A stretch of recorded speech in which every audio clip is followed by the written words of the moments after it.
Hey guys, welcome back to Fast Fix. In this video, we're going to show you how to deploy project on GitHub. So the first thing that you're going to do is go to site and sign up your account. Next, go to API for web scraping. So click on try for free. And then here, just click on confirm and save. Now once you log in, click on create your first project. And then on the next page, click on the start a new project. And then you can enter your project name, for example here, and then click on start. Next, you'll find this option. As you can see, deploy your code. And you will go here on GitHub and click this purple button here and click this connect to GitHub.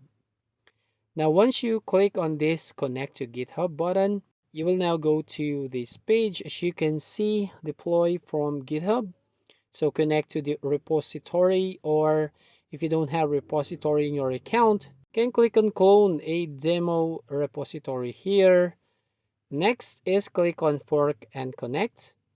And finally, as you can see, you have two ways on how you can deploy project from GitHub: by manual deploy or automatic deploy. So you can try two of those options here so you can deploy project on GitHub. So that's it. If you find this video helpful, please consider to like and subscribe to this channel, and don't forget to hit the notification bell to notify you on the next video.